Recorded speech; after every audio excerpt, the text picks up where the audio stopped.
A number of stories are now coming out of Hollywood. This is Tony. Hope you're all doing well. We got so many things to cover. In this video, we have Will Smith trying to reinvent himself. We'll get into that. And he, of course, had some strange interview that we're going to get into. Also, we have Bill Burr losing his mind once again and not even understanding what he's talking about. We'll get into that as well. And we're going to get into actually a ton of other stuff. We also, remember I just talked about Val Kilmer, right? Well, we just had Stephen Colbert recently say something on his show that sort of proves me right. We'll get into that as well. And actually, we got a ton of other stuff. We got Terrence Howard and him talking about Puff Daddy. We got, oh my goodness, we got so much stuff. We even got some ministers running amok. Let's just get into this. We'll start here with Bill Burr. Bill Burr shreds the adult men whose feelings were hurt by Snow White, a princess movie made for children. And of course, what's so funny about this is he's completely clueless as to why people don't like the Snow White movie. He thinks it's because she wasn't, of course, white. But actually, that's just a small aspect of the whole thing, I think. I think it's much, much more than that. And what's hilarious is we have a clip of him talking here, and he doesn't even know what movie he's talking about. He calls it Cinderella. Check this out. Conservative people to act like they're not the biggest babies also is hilarious. Have you seen this? My people, Whitey, we're all upset. There's enough of us to get it going, trending anyway. We're upset about the new Cinderella movie. Bro. The actress playing Cinderella isn't white. There's no prince. They changed the story. I mean, okay, so the second party said there is actually a really huge deal. The entire premise of the Snow White story is a prince saves her. How can you cut the prince out? That is the most ridiculous thing ever. Of course. But that's the biggest reason, other than the fact that they did a terrible job just across the board with the movie. And matter of fact, we have Critical Drinker here sort of spelling it out. Check this out. Oh dear, it really has been a rough couple of weeks for Snow White, as if the crushingly bad reviews and disastrous opening weekend, where it failed to even match box office predictions that had been repeatedly adjusted down to try to lowball the movie, wasn't bad enough. Then the almost 70% drop-off for its second weekend was compounded by the fact that it got beaten by a low-budget, generic action movie that would have gone direct to DVD a decade ago from an almost 60-year-old star sleepwalking his way. Oh my goodness gracious. I like Jason Statham. I mean, who doesn't, right? He's a good action star. But, of course, I'm sure you're kind of like me. You're never going to watch Snow White no matter what, unless it had like a 9.0 rating. You're not going to watch the movie. But the fact that they completely destroyed the storyline and made it into something that it's not is the reason why it failed. And matter of fact, Minecraft completely destroyed it at the box office. Even IMDb itself is pointing this out. And actually, I went to watch that movie, Minecraft, because I have two kids that wanted to see it. I wasn't trying to go see it because I wanted to, because I didn't. I had very low expectations. I was thinking, oh, come on. How can you make Minecraft fun, right? Like, I couldn't imagine it. The guy's got a plain blue shirt on, right? So I wasn't expecting much. But actually, it was a pretty good movie. I was like, what the heck? This is actually a pretty good movie. Because, of course, I went and saw Super Mario when it came out for my kids. And it was okay. Like, okay, yeah, it's okay. But then this was actually better. I'm like, what in the world? This is actually a good movie. How did they actually make this movie good? I don't know how they did it, but they did somehow. And it just completely destroyed Snow White at the box office. And what's really kind of interesting about it, I noticed this really weird, bizarre fact when I was watching it. So you have this character called Garrett, who's sort of a washed up arcade video game champion from like 1989. And he was going into the Minecraft world in the story to get diamonds because he was completely broke. Ran out of money, going out of business. What's really bizarre is at the exact time that this movie got released, almost the literal exact day, we had a former Donkey Kong champion from the 1980s also, who was, I'm guessing, running out of money from what I could tell and from what I've heard. On the almost the exact same day that movie released, he won a huge judgment in court against a YouTuber and got $350,000. So I thought that was really weird how, I don't know, it just seemed weird to me. So there's that. But at any rate, so let's get over to the Val Kilmer stuff.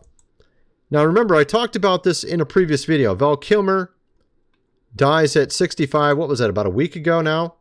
It was on April 2nd. It was 5 days or 7 days. Yeah, it was a week ago. So what's interesting about this is I saw this clip on Stephen Colbert. Check this out. He says a certain code word in his show, and it points exactly to what I was referring to in the Val Kilmer movie or video I made. Remember I talked about this movie that Tom Cruise was in called Eyes Wide, Shut? That movie where it talks about, of course, the secret Hollywood elites meeting together and all this stuff. And it comes back to all these other, the guy with the island and the planes going to it, that guy. Also the other guy, Puff Daddy. It's literally talking about that, right? Check this out. Let me play this clip. Fidelio. Password, sir. Fidelio. Then that's it. Wow. Did you see that? He just said that a day ago. About a day. Actually, I think it was a couple days ago. I made my video about 7 days ago, 6 days ago. I don't remember, something like that. It went viral. It's over 1 million views now. I mentioned the time that Val Kilmer fell off the map, stopped making movies, was around the time that they started flying those planes over to that island. And I'm going to show you that in a second here. And I just thought it was really curious that right at that exact time that plane started flying, to the island, that's exactly when Tom Cruise was in that movie. Eyes Wide, Shut. Which we just saw the code word, which of course Stephen Colbert just recently said a couple days ago, just after Val Kilmer dies. I guess I'm not crazy after all. Now check this out. Let me play this. This is Val Kilmer. And this is what I played in my last video. Check this out. Back in 1995, Val Kilmer was taking over Hollywood. With memorable performances in Top Gun, The Doors, and Tombstone already under his belt, he really cemented himself as the young actor in the industry by teaming up with Robert De Niro and Al Pacino in Heat. And that same year, he donned the cape in Batman Forever. Fast forward a mere decade and he's starring almost exclusively in direct-to-DVD films. So now check that out. He starred with Robert De Niro, which, by the way, Robert De Niro had the biggest movie bomb ever, like this last week. Okay, worse than even Snow White. Just hands down the worst ever. That guy is still in lots of big movies. Remember, he was in Meet the Fockers and all these different movies, right? He was in a ton of movies after 2000, but Val Kilmer, for some reason, wasn't, even though one of the movies he was in, Top Gun, grossed $365 million on a $15 million budget, while Snow White had essentially the exact opposite of that almost. It had like a $300 million budget and made like $70 million or something like that. Actually, technically, I think it got $150 million worldwide or something like that at this point, but it's completely lost a ton of money. But my point is that when you look at his movies, all the movies that Val Kilmer was in, one of my favorites was The Saint. Of course, he was in lots of them. He was in Ghost of the Darkness, Heat, Batman Forever, Tombstone. A really awesome one was Tombstone. The Doors. I mean, he was in a lot of awesome. Willow, that was an awesome movie. Top Gun, obviously, way down here. But what's interesting was right after The Saint, he just fell off the map. And actually, I remember this. He was in Prince of Egypt. He was one of the voices in the movie Prince of Egypt, which is a, biblical tale, right? It's about Moses. And he fell off the map. No more movies. Oh, that's so weird. When you do a movie like that, a religious movie, they don't like you anymore. Or perhaps it had more to it than that, like I was just telling you, with that secret code word there. I can't remember what it was, but Stephen Colbert just said it. It's in that movie Eyes Wide, of course, Shut, which Tom Cruise was in 1999, which was like literally a year after that. Talking about those up at the top, all meeting together, of course, in secret. And then I was at the exact same time that island was starting to go into business and flying, of course, over there. This name might look a little familiar here. Jeffy Boy. Yes, indeed. That was at the exact same time. Are you telling me that's just a mere coincidence that occurred? 2000, it was actually 1998. I just showed that up there. 2001 to 2003. You had 1998 over here. Strange entry. So, yeah. I wonder if there's a weird connection there. I don't know. Maybe there is. Of course, then you have this. This is Will Smith is now trying to reinvent himself. You got Jay-Z, Beyonce starting to get in a little bit of trouble, with, of course, their friend, or not so much their friend, the guy they're trying to distance themselves from now. They had parties, right? I think you know what I'm talking about. Diddy, right? So then you have this. This is interesting. We have comedian Corey Holcomb talking about Will Smith. Let me play this real quick. Will Smith and Jada, they've been open about they have an open relationship. But Will like guys. What? Huh? Will like guys. How you know? I live in LA. Does that make sense to you? No. I live in Los Angeles. There's a lot of opportunities I don't get because the guys don't want me to see them with their boyfriends. And of course, we've heard this many times before. There was actually lots of videos of people talking about this, particularly in LA. And I can't attest to the veracity of this. But it is interesting because, of course, Will Smith did shoot up to the top. Obviously, he had a great show, Fresh Prince of Bel-Air. I love that show. I watched it when I was younger. He's been in a lot of awesome movies. Independence Day, that was an awesome movie. Aliens, coming and attacking the world or something. But he's been in a lot of good, Men in Black, obviously. He's been in a ton of good movies. But it's just interesting. He's now trying to reinvent himself after the slap heard around the world, which, of course, is still haunting him to this day. And, of course, also his messy relationship with Jada. And he just recently went on Lecrae's podcast. I thought this was interesting. Lecrae is a YouTuber. He's also formerly a musician. I don't know if he still does music too, I'm thinking, on the side. But he's been doing YouTube full time.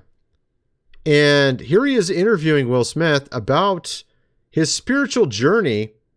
Now, keep in mind, Will Smith, he says in this interview that he's, he grew up in the church, but now he's kind of like, it sounds like he just has sort of like he doesn't know what his spirituality is exactly, but he's read all these different religious books, from all these different religions and stuff like that. But he's getting into in here and he talks a little bit about his upbringing, spiritual undertones, and sort of how he lives in that still. Check this out. Your journey has been interesting, right? From childhood to today. Yeah. And there are spiritual undertones in there. Yeah. You were raised in the church, but at the same time, you've been out in different areas of the world where you've seen like, whoa, I never had this. Oh, I'm enlightened to this culture and to these particular things. You weren't afraid of intolerance by referencing your church roots. Right. Because some people would say, whoa, man, I don't want that. Why was there no fear there? So my personal belief is, I was raised, with an Old Testament grandmother. Right. So Gigi. Yeah. So my way and my deepest understanding is biblical. Mm-hmm. And then he gets into talking about how he's read Bhagavad Gita, which I think is Hindu, Buddha. He's been reading all these different other religions as well. Muhammad, things of this nature. But what's really interesting is I feel like he's kind of lost his way because ever since he's sort of in his later years, you've seen kind of he's lost his way. I mean, you see it with his own marriage. You see kind of where his career is now going. I think he's trying to reinvent himself. Maybe he's reinventing himself spiritually. I guess we'll see what happens. But it is interesting what the other guy said before this, right? He was talking about these parties and, of course, boyfriends. And here you have Terrence Howard talking about the exact same thing. Check this out. No matter what. Did you ever have the opportunity where you got invited and you said no to it? Hell yeah. What was the consequences when you said no? Puffy invited me for weeks, asking me to come and teach him how to, wanted me to be his acting coach for a while. Go there and he's sitting around just looking. I'm like, okay, what's the material you want to work on? He's just looking at me. Then next thing you know, okay, hey, will you help me? I want to hear your music. So I come over there and I play the music. And he's sitting there just looking at me, like waiting. Okay. So then my assistant was like, he wants to hang out with you next week. And I was like, for what? He's like, I think he's trying to you. That's what my assistant. Oh my goodness gracious, dude. Yeah, I mean, that sounds like a reoccurring theme with him. Just a little bit of a reoccurring theme. Apparently, yeah. So I think you get kind of the idea with regards to that.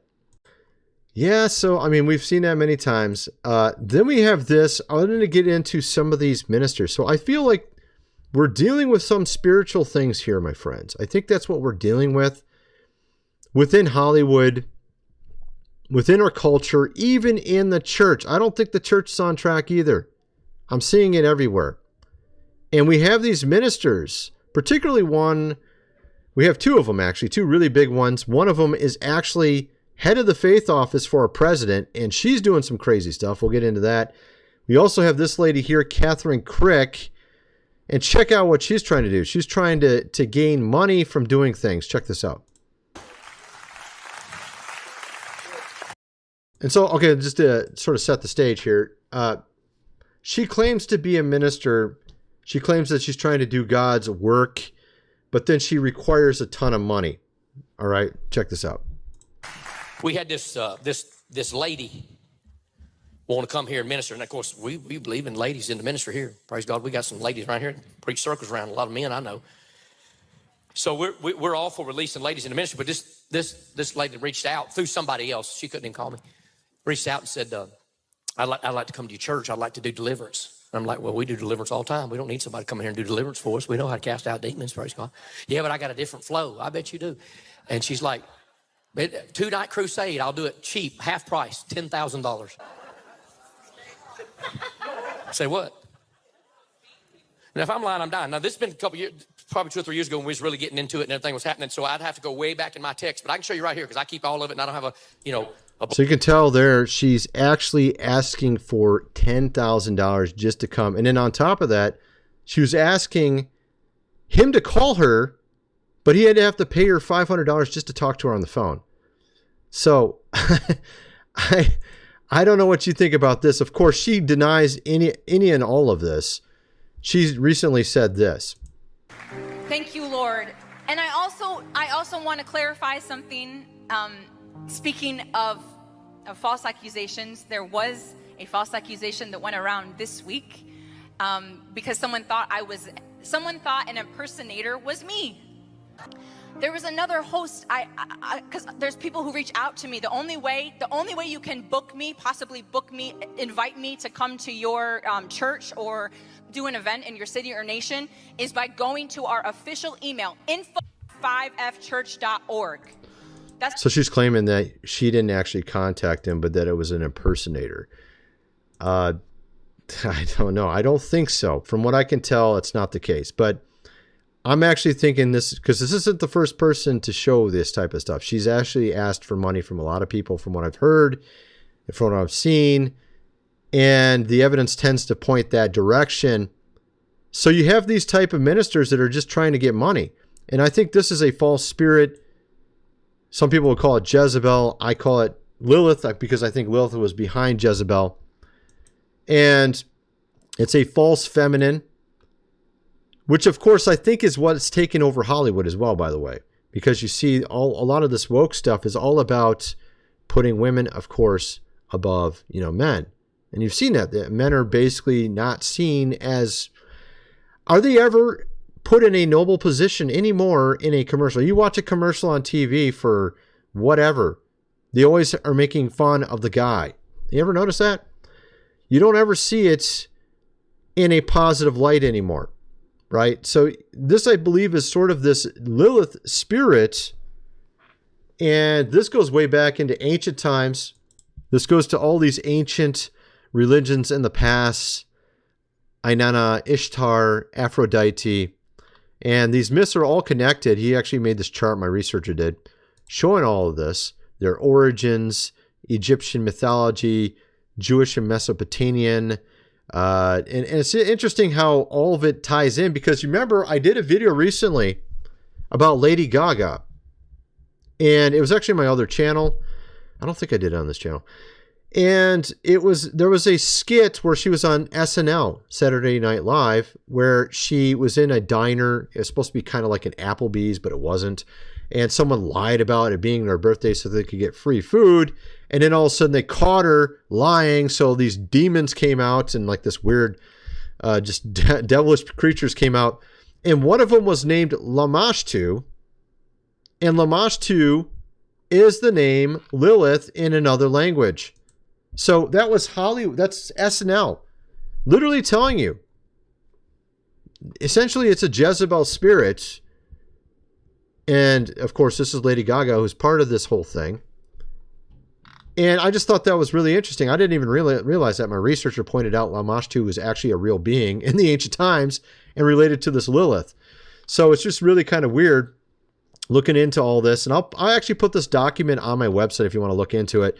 And it talks about how Lilith was the first mother of monsters and demons. And if you look at the ancient Sumerian creation story, it's a little different than Genesis. It says that Lilith was the first wife of Adam. She was created from the clay just like Adam was, and she immediately went astray not too long after that. Well, I don't know how immediate it was, but it was pretty quickly. And she actually became non-human. Okay? And then after that, God had to put him in a sleep, take his rib out to make Eve. This is according to the Sumerian creation story, which I don't know if I don't know if it can relate to Genesis or not, although there are apocryphal texts that do say Lilith in it. So it is kind of interesting. At any rate, so what's interesting also is you have this faith office that our president created, and you have this lady over named Paula White. And right now, over the next few days, she's trying to sell $1,000 options where you can get blessings from God if you give her $1,000. Check this out. And I believe that when you honor God on Passover, starting on April 12th at sundown through Good Friday on the 18th and concluding on Easter Sunday, you can receive these 7 supernatural blessings for you and your house. According to Exodus 23, God will assign an angel to you. He'll be an enemy to your enemies. So apparently this is what you're buying from her. I guess God commissioned this for her. I'm being completely sarcastic. Assign an angel to you, be an enemy of your enemies, give prosperity, take sickness away, give you long life, cause increase for you in a special year of life. You know what? Actually, you can get all these things for free if you're a Christian. Okay? Literally for free. Not she's trying to sell it to you. You know, in the scriptures, when someone tries to sell stuff like this, particularly in the book of Acts, you drop, of course, dead.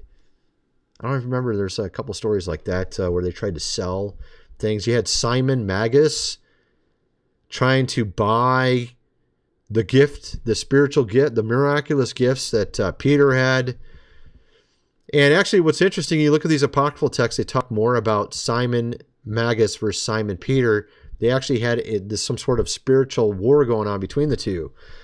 Doing miracles back and forth, apparently Peter making a dog speak like a human and go up to him and rebuke him and stuff like that. It's just kind of interesting. Some of the stories behind that, which a lot of people don't know anything about because they never... All these books have been sort of hidden, so you can't know about it. Right? And we're going to get into a lot of that stuff this year. I'm going to get into a lot of hidden stuff that they don't want you to see exactly. Back in 1920, these things started to get hidden, removed from Scripture. These books used to be in the Bible back over 100 years ago, but for some reason they're not there anymore. Why? At any rate, I'm going to get into more over my other video. Kind of want to see what you guys think. Let me know in the comment section below, and thanks for watching.